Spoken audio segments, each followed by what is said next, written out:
धर्म क्षेत्र में गूंजे वाणी, ज्ञान का अमृत बरसाने की कहानी, कर्म का पथ, सत्य की राह, गीता सिखाए जीवन का सार।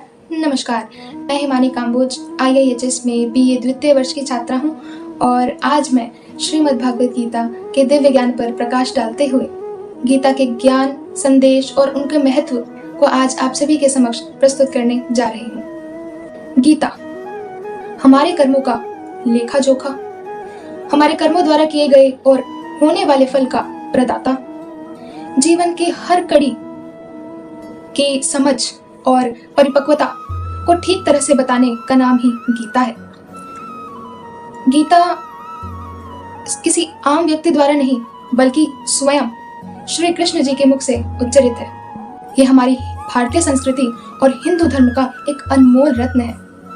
विश्व के प्रत्येक देश में आज गीता अनेक भाषाओं में छपी हुई है और मुझे नाज है, मुझे फक्र है कि स्वामी विवेकानंद जी अमेरिका की यात्रा में जब वे वहाँ की लाइब्रेरी में से जा रहे होते हैं तो वे वहाँ पर देखते हैं कि भगवत गीता नीचे रखी हुई है और बाइबल की किताब उसके ऊपर रखी हुई है। तो उन्होंने बड़े ही अच्छे शब्दों में कहा कि यहाँ के लोग तो मुझे बड़े ही सूझ वाले दिखते हैं, और उन्होंने कहा कि जिसकी नींव गीता से चलती हो वो परिपक्वता की ओर तो बढ़ता ही जाएगा।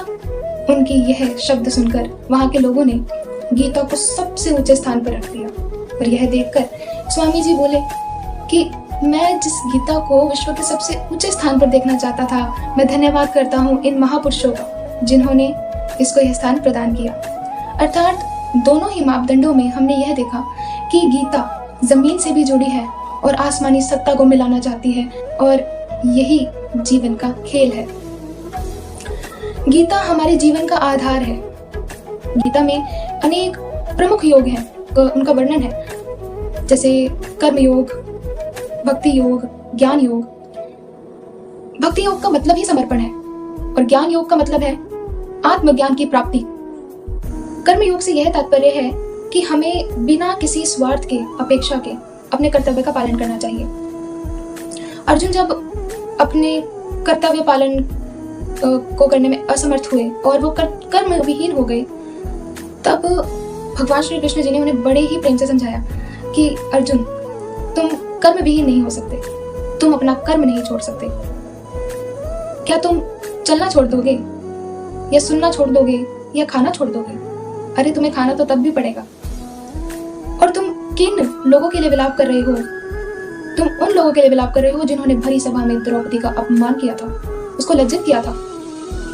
और भगवान श्री कृष्ण उन्हें उनका कर्म सिखाते हैं और एक बड़े ही सुंदर श्लोक द्वारा सिखाते हैं, जो मैं भी उसका वर्णन करने जा रही हूँ।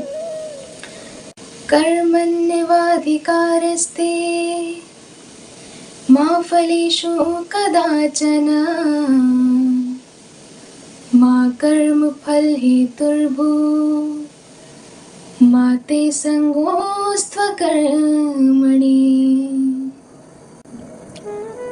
यह भगवत गीता का दूसरे अध्याय का 47वां श्लोक है और भगवान श्री कृष्ण जी इस श्लोक के द्वारा अर्जुन को यही समझाते हैं कि अर्जुन, तुम अपना कर्म करो, फल की इच्छा ना करो, क्योंकि तुम्हारे पास सिर्फ कर्म करने का अधिकार है। जैसे एक किसान के पास उसके कर्म का अधिकार होता है कि वो सिर्फ बीज बो सकता है, लेकिन उसमें फसल अच्छी होगी ना होगी ये सब तो प्रकृति पर भी आश्रित है।